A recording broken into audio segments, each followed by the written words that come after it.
There we go. Hello there. What is going on, everyone? I'm happy today. It's a beautiful day. We had a bunch of nasty weather lately, and it's really starting to clear up. And I wanted to talk about some of my favorite new games that I have been playing. So last week, I was at a local con called Escape Winter Con here in Orlando. Board game con. Lots of just board game play. I didn't go the whole time because, again, it is a lot. But I got to play some really cool games. I got, and I had a lot of time. My time is pretty limited, so I took some time off of my normal job and played some new games. And I want to talk to you guys about some of the really cool ones that I've been playing lately. And it wasn't all at the con. Some of it was in the weeks leading up to it. But, some of them are older games, too. Some of them are brand new, some of them are moderately new, and some of them are old. You guys have already heard me talking about Cyberpunk. Cyberpunk, well, this is just one of the expansions. I don't have, the game is actually behind me, just out of view. It's on the shelf. But Cyberpunk 2077, Gangs of Night City, new one. I'm really liking that one. I'm actually going to sleeve it, which is a tricky thing for me to do, because I'm always afraid to sleeve games, because usually that means once I sleeve it, I'm not going to play it. It's just usually how it goes. And so I'm hoping that can break the cycle, because I want to make sure I get Cyberpunk 2077 into the rotation of games. But no, I really enjoy that game. I'm a big fan of the Cyberpunk 2077 universe. The video game was amazing for me. Love the story, the music, everything. I can't wait. And they're doing more. It's going to be years before we get another entry in that storyline. But I can't wait. I'm over the moon with it. So can't wait for that. But yes, I'm also hoping. I'm hoping they take they come out with a Phantom Liberty expansion for this, and they bring in Dogtown or something like that.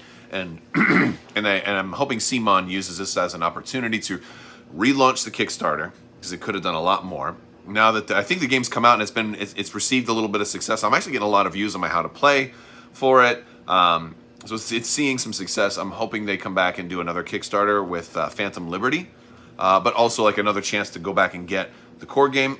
And there's a lot of stuff that they sometimes do with their games that they didn't do with Cyberpunk. So I'm hoping they put out a playmat, a neoprene playmat. They could even do an updated playmat with the Dogtown stuff on there. And I actually would like one that has the families. What is it? The Families and Outcasts, that 5th player expansion. But throw Dogtown on there. I mean, you could even make it a 6th player. You could make it a 6-player game if you really wanted to. So I would do that, and I would look at maybe having a version that has updated POIs to make the side gig thing. So because you can't use the side gig, it comes with all these fixers, but you can't use them all. You can only use 2 if you're playing a 1, 2, or 3 player game, and you can only use 4 if you're playing a higher player count than that. And so it's kind of a missed opportunity for an expansion there. I don't know. I think this was just an excuse to make miniatures. But yeah, so that and then also tokens. I'm hoping that they do tokens in there too. And I also want to hear from you guys. Let me know in the chat where you're watching from. Say hi. I'd love to give some shout outs. But also let me know what new games you guys have been playing lately. And it doesn't have to be just miniatures games. It can be board games. For me, I like to do a little bit of both. I like to, especially board games that have miniatures. Speaking of which, I'm going to pull this one over, because this one, Great Wall. This one is by Awaken Realms. This was one that I backed a long time ago. I think 2 years ago, maybe 3 years ago. It came in and it's been sitting on my shelf forever. Has this ever happened to you? What's going on? Oh, we got Brazil going on. What's going on? Josh says Moonrakers is one of your favorite new games that you've played. I haven't played Moonrakers. I think, is that a smaller box game, like a card game? Because the name sounds familiar. I think I've seen it. But yeah, let me know also if you guys, whether you're watching this live or if you're watching it on replay, has there been a game that you've purchased that has sat on your shelf unplayed? And if so, what is it that you're waiting for to get this thing to table? For me, with Great Wall, for the longest time, it was, this game looks heavy. I don't know if I'm going to be able to figure out how to play it.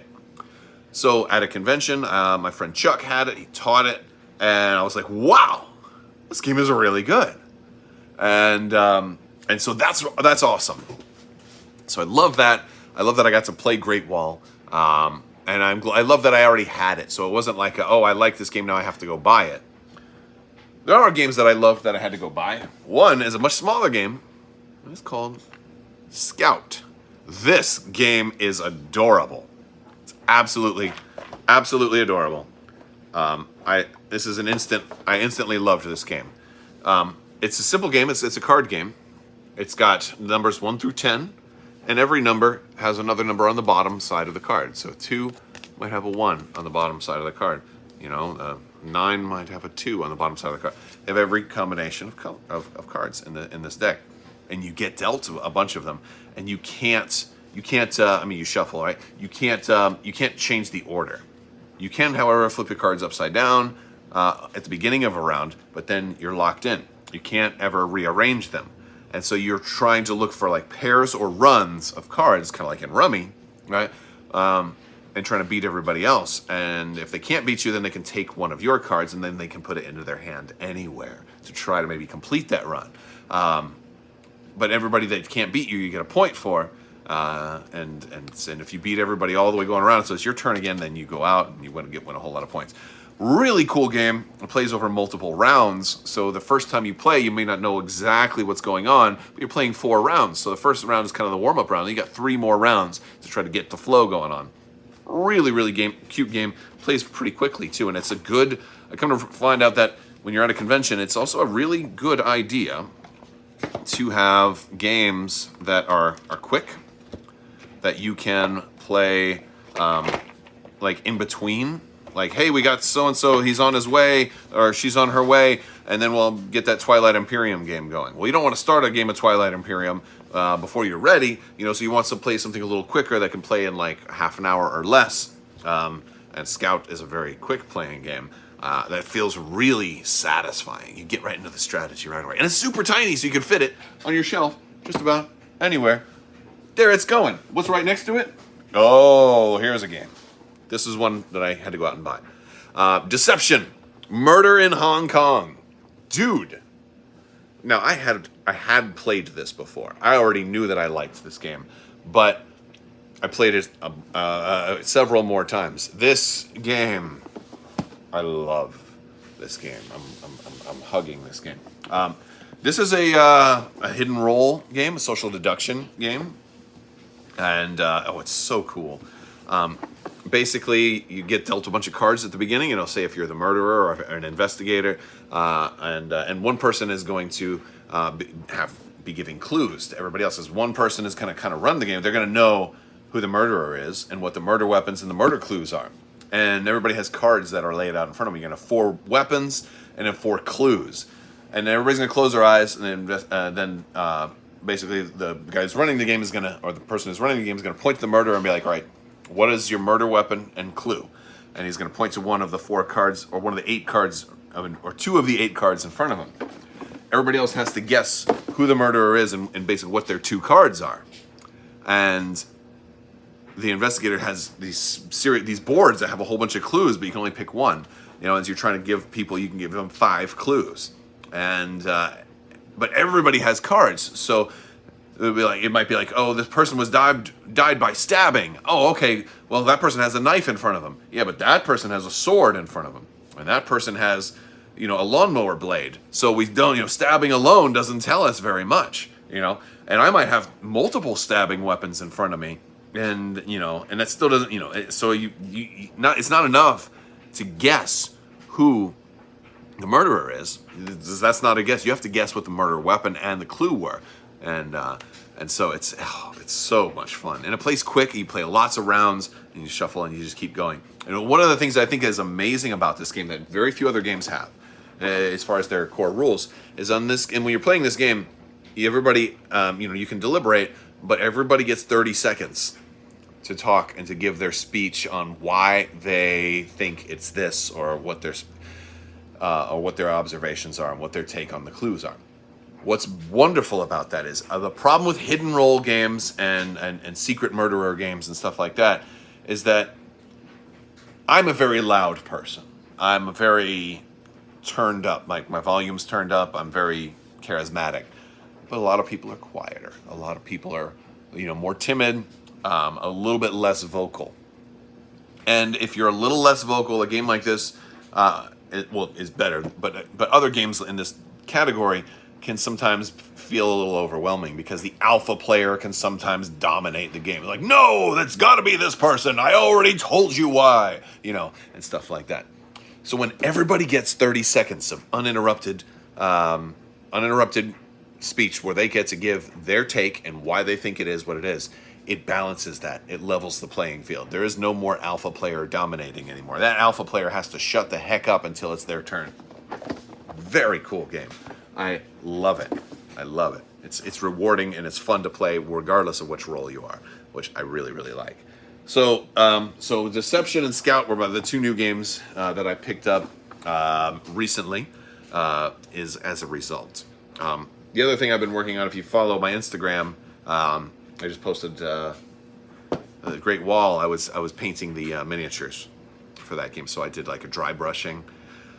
It's hard to take miniatures. Like I'm gonna do the same thing with Cyberpunk, and it's hard to dry brush miniatures that are already in a specific color, because you're then like you can't just dry brush a regular plastic. I mean you can, but it won't look as good, And so like miniatures, these guys are pink and these guys are red. Well, so what I usually do is like I try to airbrush or basically put a base coat on of whatever color they already were, and then I can put a wash on that's a little darker, and then I can put the dry brush on, so I can really bring out the contrast and make those miniatures pop. But it's so hard. Like it was easier with Great Wall because there's only five colors, 5 factions. And there's 4 in the base game, and then there's 1 expansion color. And you have neutral stuff that's gray also. But for Cyberpunk, there's 5 factions in the base game, 3 more in Gang Wars, and then 2 more in the Families and Outcasts. Plus you have the gray for all the edge runners, and you have, I think, white for some of the engrams and stuff like that. So you have like 12 different colors of miniatures in this game. And that becomes harder to put a base coat on and make it still unique and distinguishable and standing out. And the reason I say that is, for example, the Maelstrom is red, but the Mox is pink. Very similar, right? The Scavengers are light blue, and the who was it there? I think the 6th Street Gang is a darker blue. Very similar. And then you have these other guys which are like orange, and so it's harder to be super specific in making them stand out as much more than they already do when you're doing that. And you also want to color match it close enough that it's going to match the rings that you'll get. So I'm having a tough time figuring out. Like I almost wish there was like a clear primer so I could just dry brush them, or just wash and dry brush and not have to base coat. Because when I base coat, I don't always get it the exact same color. In Great Wall, for example, the blue was kind of like a sky blue, and I base coated it, and it's just a solid, like almost a dark blue, because there was nothing else that was close to blue, so I didn't really have to worry about color matching it that much. But it'll be much harder to do that in Cyberpunk. So I'm on the fence with it. I'm not sure exactly how I'm gonna proceed, and then also if I'm gonna color match it, it's a whole lot of work mixing colors, testing, seeing how it looks after it's dried, and then hoping that I made enough so I can airbrush everything, because I don't want to do this complex mixture and then run out of paint 3/4 of the way through, and then I have to mix it again, and then it's not right, and then half of the units look wrong. So it's a whole. So you end up having to make more than you need, and then all of that work just to have them look exactly the same as they already do, just so that the wash will stick. And so I'm like, it's a pain in the butt. So I'm trying to figure out a plan on how I'm going to paint my Cyberpunk minis. Now, for the edge runners, I do want to actually paint them, at least my favorites. I'll start with my favorites. We'll do like Johnny Silverhand and Pan Am and Judy Alvarez and a lot of the iconic characters and the recognizable ones first. But yeah, so I think that'll be a lot of fun. I might end up not doing the gangs at all and just doing the edge runners. So, but I'm sure if I do the edge runners, then I'll want to do everybody else eventually too. Did you play Heat? Oh, yeah, I want to get to some of your guys' questions because I do have some other games that I want to talk about. No. Hello, San Antonio, Texas. No, I did not play Heat. I'm not familiar with that game. One that you liked is really cool, having success, is Over the World, which is World Wonders, a Brazilian game. I have not heard of World Wonders. I'll have to look. I am a little out of touch with some of the newer board games that are coming out. I'm trying to get back into covering a little bit more board games. I've always done board games, but I've always done mostly miniatures games like Armada, Legion, and X-Wing. And of course, I'm going to continue to cover miniatures games because that's, those are my favorite. But I love board games that have miniatures. Hence, Nemesis. Hence, Rising Sun. Oh gosh, what's Star Wars Rebellion? I'm looking for. There it is. So it's over there. You can't see it. It's farther over that way. Josh is looking to play Sniper Elite. It looks super good and the asymmetrical gameplay, and it has minis. I enjoy asymmetrical gameplay, but it depends how much. Like Root. If you guys ever played board games for a while, you're probably familiar with a game called Root. Huge asymmetrical game, but to me, it's too asymmetrical because it makes it hard to teach. If I'm teaching somebody the game, it becomes very difficult because every faction has their own rule set, and so you have to teach the game based on what the player, which faction they pick, and there's quite a few, and so it's like a game with like 6 different rules, 6 different sets of rules. King of Arthur is playing Cyberpunk for the second time today. Excellent. Yeah. So I was teaching. I've played Cyberpunk a few times. Most of my games are 2-player because a lot of my gaming sessions end up being 2-player. But on some occasions, I get larger games in with more than 2. It's rare that I get a 4-player game. But we had a 4-player game of Cyberpunk a few weeks ago. And it was over very, very quick because I was teaching a bunch of new players, and we had a player that was doing the objectives, and they were seizing opportunities. And he got an orange opportunity, and then another orange one came out. And then I think somebody else did an opportunity. Then there were 2 orange opportunities out. So he was able to. He seized one opportunity, then on his first turn, and on his second turn he seized another opportunity. I think there was one turn he didn't, but on his 4th turn, and we were playing the tutorial, which was only going up to 15. So he only had I think he had 5 victory points, and we were all about 4 and 5. We're all at the same thing, and he had 2 opportunities. He's just like, okay, so I'm going to. He got another orange opportunity, which was his 3rd one, and there was another one out there. And this one gave him bonus victory points and, of course, more for every other orange. And then he took his wild as another techie to...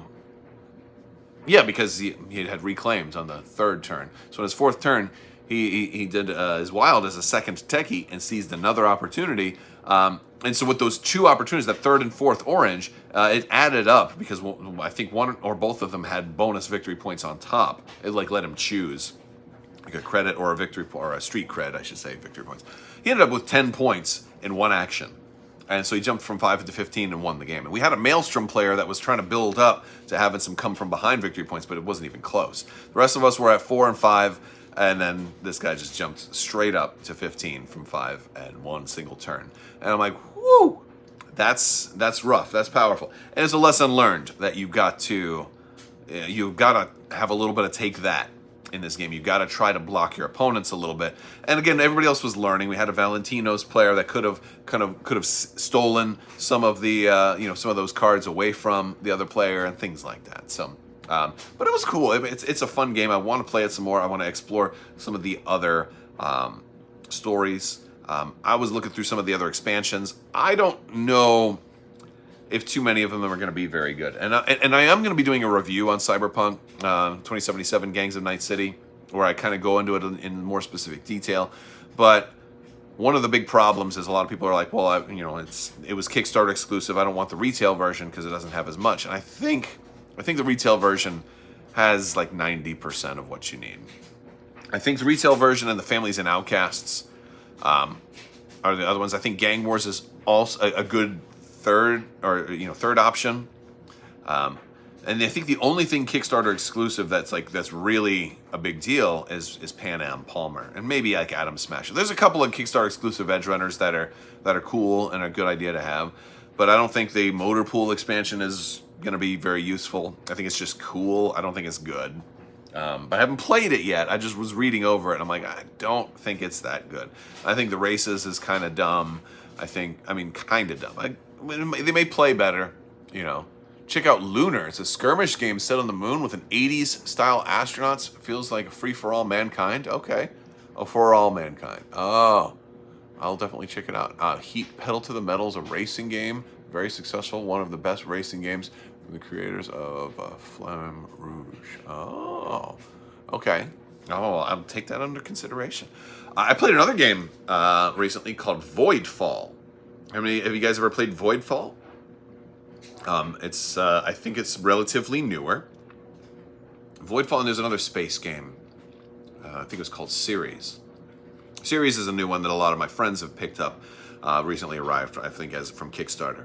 Ceres is a pretty worker placement game where you're trying to get to the moon and get victory points and building rockets and stuff like that. And it's pretty good. It's very Euro, very worker placement, engine building. And it has a kind of a cool theme of trying to mine some of the asteroids and get ice and get victory points by sending stuff out into space, getting to that particular moon. But it's pretty good, Masters of the Universe Battlegrounds. So there's 3 Masters of the Universe games that are out right now. I'm a little. I don't know. Let's talk about Masters of the Universe because I've heard so many things. Battlegrounds. There was, I think, Clash for Eternia, and then there's Fields of Eternia. Now, I believe Clash for Eternia is the CMON game. I haven't really looked into that one very much because that one came out right after Fields of Eternia. Now, I did a Game Found preview for Fields of Eternia. Unfortunately for me, I live in the United States. Fields of Eternia was not available for the United States. And I was really hoping that Archon was going to send me more to have me preview Fields of Eternia because I think that was about the only way I'd be able to get it without having to try and do some weird European kind of go-between distro thing. I don't know. It seemed like a weird thing to me. So I still have the demo for Masters of the Universe Fields of Eternia, which, by the way, really cool. I love the way the card combat works in that. It's area control with a really unique card combat system, a little bit of a bluffing mechanic. And yeah, Battlegrounds is the skirmish game. I believe that's also made by Archon. I don't think that Battlegrounds was restricted to Europe only, though. I think that one was that US could get. Let me know if you're in the United States, if you got Battlegrounds or where you are. But since I had Fields of Eternia, I'm like, there's a limit to how many Masters of the Universe games that I want to have. And I was really hoping Fields of Eternia would be the one. And so I'm kind of holding out, hoping that they'll redo Fields of Eternia for with the US, because it seems like the licensing stuff has been resolved, because CMON's, which I think was Clash for Eternia, that one was US only, and then just recently got to go on Game Found and is now, I think, worldwide. So I'm hoping Archon can do the same thing. I don't know which game system is the best, but I recently posted something yesterday about like a Thundercats. I wish somebody would make a Thundercats game. And I've had some people chime in mentioning one of the Masters of the Universe games, Battlegrounds. I think they said it was a good adaptable system that that Thundercats would work with too, and that sounds pretty cool. It sounds pretty cool. It's tough for me to want to get into a skirmish game that isn't widely popularized, and I'll tell you why. It's a game like Armada, or X-Wing, or Legion, or any of those skirmish games. They're easier to get games in, and they work well because people are going to see them. The stores are going to carry the product. There's going to be play groups. You can just go show up at a place or find hey, we're doing a tournament or a gameplay day. But yes, they have that type of stuff, and so you're going to be able to go and play, and people are going to know the rules, and you're going to have an interesting game because, hey, this build is vehicle focused, or this build is like heavy bomber focused, or whatever, and so you're going to play somebody and have a challenging and interesting experience.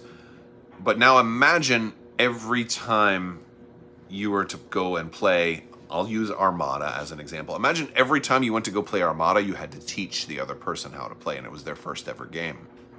Wouldn't feel as strategic, and it wouldn't feel as deeply satisfying. And that's the problem I have with skirmish games that aren't widely popularized. Like 40K, right? Like Games Workshop games are popular, and people are playing those in stores all the time. But if there's a skirmish game that's not really that popular, even A Song of Ice and Fire by Simon, which was and it did a lot better than I expected, but even that game isn't that widely popularized. It's definitely more popularized than most, but of the the Kickstarter-ish skirmish games, probably the most successful Kickstarter skirmish game. But yeah, a lot of the Kickstarter skirmish games I'm just not sure about those, because I just don't really see myself having many opportunities to play them, at least against an experienced opponent. And that's one of the reasons why a lot of times I like a board game, because board games are a little bit more compact in designs. I don't want to have to teach somebody a game, and then after I'm done teaching them the rules, then now you have to build your army. You have to build your deck. It's one of the reasons that GKR Heavy Hitters was a really cool mech game I did years ago. I reviewed, but it was one of my big problems with it. And to a similar extent, Star Trek Away Missions. At least Star Trek Away Missions though comes with a pre-made deck, but it has extra cards too. So where people it's a board game, but a big part of the draw is that hey, you can customize your own deck. Well, that's great if I'm playing against the same person every time. What if I want to play against somebody else?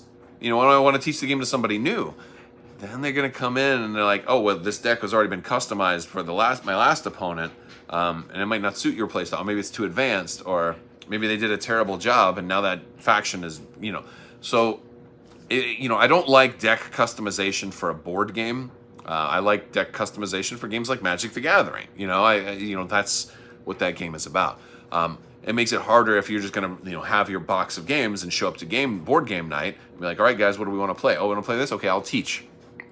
Because people are going to be, who knows how to play a game on their first time? When you're being taught a board game, you very seldom become an expert on that first playthrough. Usually it's your second, or even sometimes your third, before you actually really know what's going on. And I mean, my goal anytime I'm playing a new board game is, I just want to learn the game. By the end of the game, I'm hoping that I'm like, oh, I see now how it works. Oh, I see why that's important. Oh, I see how this 10th playthrough for Clyde. Yes, absolutely. Well, that's maybe a little bit of an exaggeration for me. But yeah, usually my second or third playthrough, I'm feeling really good about it. There are those games that I will figure it out before the first playthrough's over. But usually I want to play again.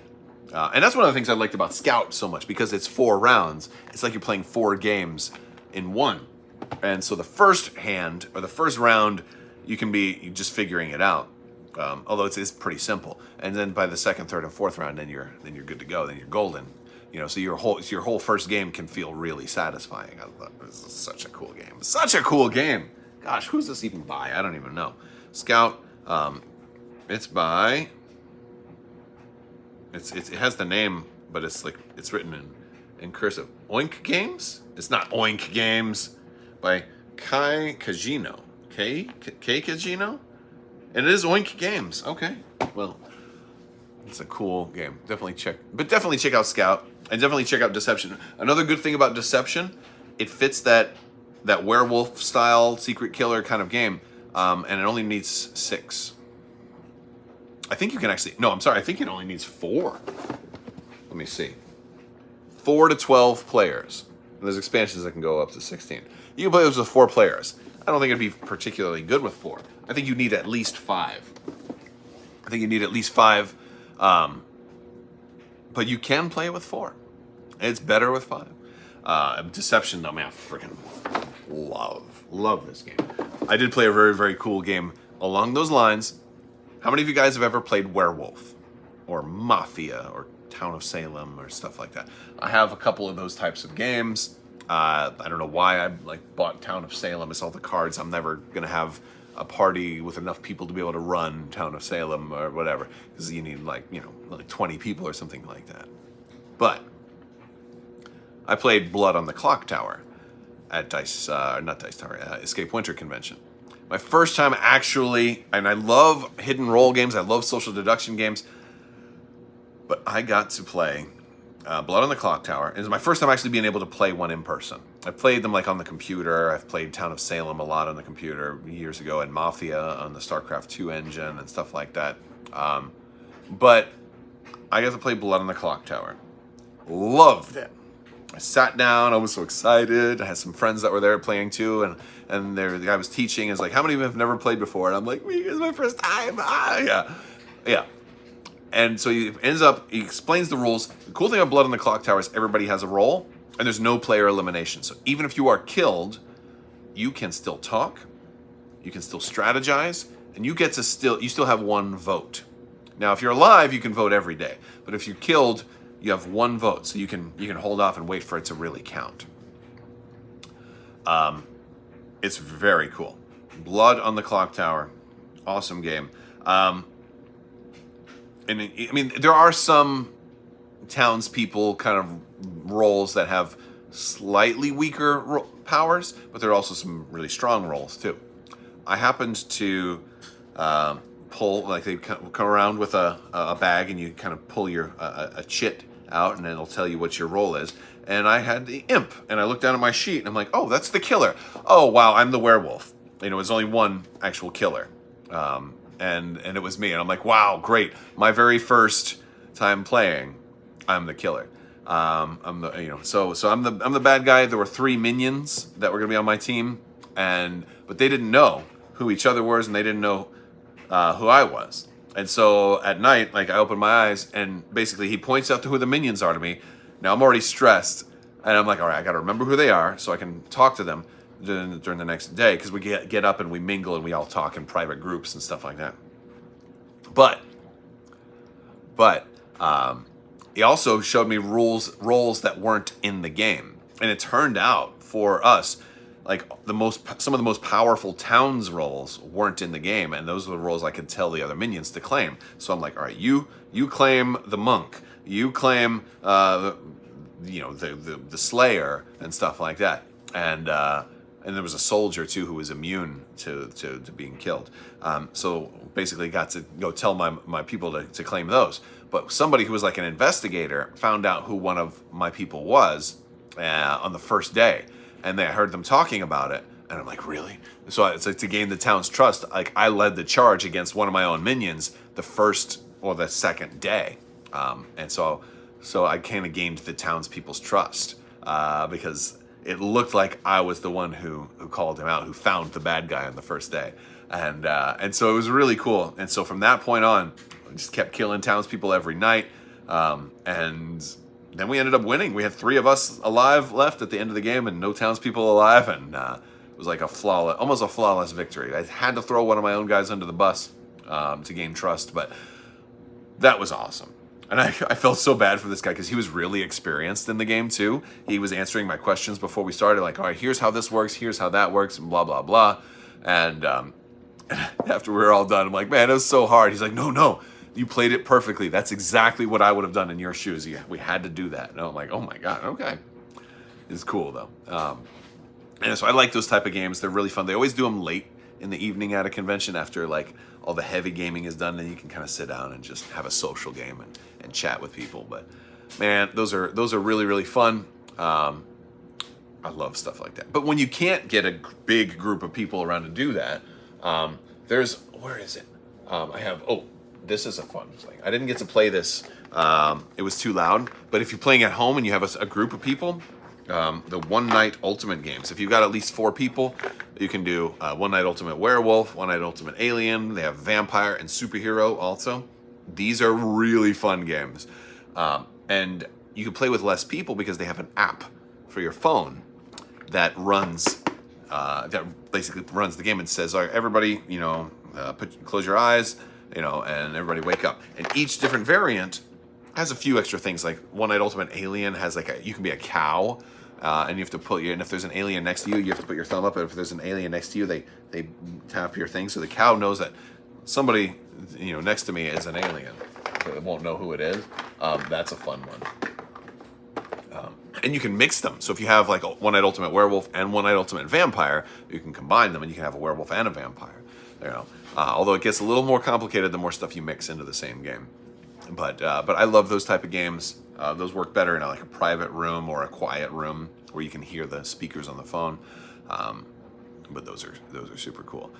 So I love hidden role games like that. I love games that have people talking. It's one of the reasons I like Rising Sun so much. There's a lot of alliances and betrayal and stuff like that in there. So very fun. One of the reasons I love Nemesis too. Awaken Realms has made so many really good games. They have some new stuff coming out. I played Voidfall, which is very different than a lot of that stuff. It was a 4X, heavy Euro 4X. Didn't have a whole lot of table talk. Like Twilight Imperium has the whole politics phase. There's a lot of alliances. There's a lot of shifting loyalties in Twilight Imperium. Which is one of the reasons I love Twilight Imperium. But Voidfall was a pretty well done Euro game. It had what's going on, Peter? We are doing well. We're just been talking about a lot of games that I've been playing lately. Voidfall was good. It took a long time. It took a long time to teach. I think one of the strengths of a game like that is that you didn't have to attack each other. There was like this neutral enemy presence all throughout the star systems and stuff, and so you could just spend most of your combat presence doing battle against like a static villain instead of doing battle against each other. You could attack each other, but you don't have to, and that's a good thing. It's good to have a game that has that option, but ultimately it was not a game for me. I like it, but I'd rather play Twilight Imperium, if that makes sense. But it did lead me to maybe want another 4X game. So there's a Kickstarter that just ended. I'm sure they may have some late backer stuff called Eve. Oh, you heard of Eve Online? They have like a board game or a tabletop 4X version of that. And so I think I put in a pledge on that one, and hopefully in a year or so it'll show up and I'll be able to do an unboxing and maybe some reviews of Eve. But that one looks really cool. It looks like it's a little more combat oriented. It's like to me it looks like if you want to play TI4 but you want it to be more combat, like I would want just my fleet to crush your fleet. Like that's what it seems like. It's going to lean more towards that, which I think is fun, especially with Armada not getting a whole lot of new content. It might kind of scratch the Armada itch a little bit, but just the whole like building your fleet all up at once in one game and then sending them off to attack. I think it could be a lot of fun. And I got the jumbo version of it, the 2X version. All right, am I still playing? Oh, Andrew asked, am I still playing Star Trek Ascendancy? I haven't played in a while. I brought some bigger, longer games to the convention in hopes that I'd have the opportunity to play those there, but I ended up getting pulled into other long games. Voidfall was one of my, like a long game. It basically took all day. You get there like 8 o'clock in the morning and you finish up like around dinner time. Part of that was because they were teaching and stuff like that. And then Great Wall took a long time as well. So Peter says, speaking of Armada, have you ever thought of doing a fan patron tournament? I have thought about trying to do like patron specific events like that, but I don't know the best way to do that. I know if I'm going to be at Adepticon, and I still don't know if I'm going to be at Adepticon or not. We're getting pretty close, and so I don't know if Adepticon's going to happen or not. But if I'm able to go, I'll definitely share it with you guys. But I've thought about doing stuff like that at conventions where we do like a meetup. But I don't know a good way to do it. I guess it would be possible to do something like that on Vassal or TTS, but I don't use those, and I really don't know how.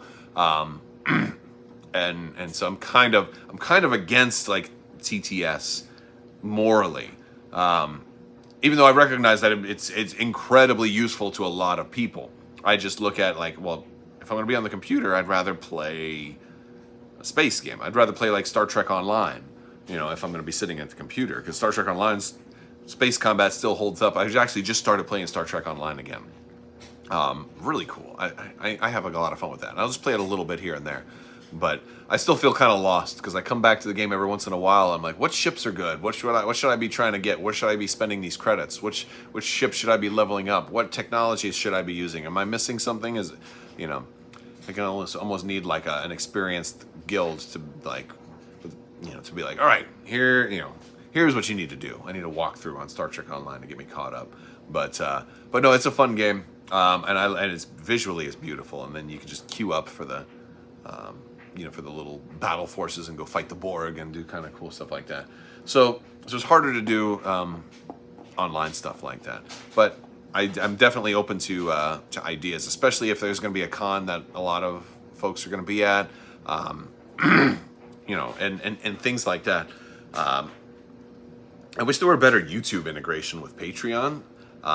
We could definitely do some things like that in Discord, because patrons will have special Discord privileges, which is a thing. I mean, we have a voice chat in there, and I think maybe I'll make some posts here pretty soon, kind of asking who's interested in doing kind of like a hangout or something like that, and like private for patrons only. That'd be a good idea. So yeah, pretty cool stuff. Star Trek Armada, the video game, was loads of fun. Oh yeah. Do I know Last Light? 4x faster? No, I don't know. I don't know Last Light. I haven't played too many 4x's. Let me see. I'm trying to think of some of the 4x's that I've played. Eclipse, I've played that. I guess I don't know if it counts as, is it a 4x? Dark Ages, it's more of a ground-based 4x. I've played that, which is it's not too bad. It's not too bad. Gosh, what was that? Our washer's done. That means I should probably wrap up the stream. But what was another good 4x? Now the sound is throwing me off. It was this close, and now it's getting farther and farther away with that little beeping sound in the background. All right, guys. Well, I'm gonna go ahead and wrap things up. Clash of Cultures is the best 4x ever. Wow, I don't know if it beats TI4, dude. TI4 is really good, but and then Star Trek Ascendancy, which is coming back to GameFound, by the way, with new stuff. That's gonna be really cool. I'm probably gonna be talking more about that as we get more information. I am actually thinking of doing a crowdfunding Kickstarter / GameFound, like what's coming, what should you be watching. I'm going to try to do that a little bit more often too, because there's so many cool games that end up coming out. And again, I'm a visual gamer. I mean, a big thing for me is how pretty are the games. I don't like, boring games that have like just little wooden cubes. I don't want it to be visually boring. Like that'd be a cool thing to do. So yeah. All right, guys. Well, I'm going to go ahead and wrap things up. I want to thank you all so much for hanging out with me today. I will talk to you soon. May the force be with you. Live long and prosper. Be excellent to each other. Party on, dudes. Always have a fantastic time. Always wash your socks. The spice must flow. And so say we all. See ya.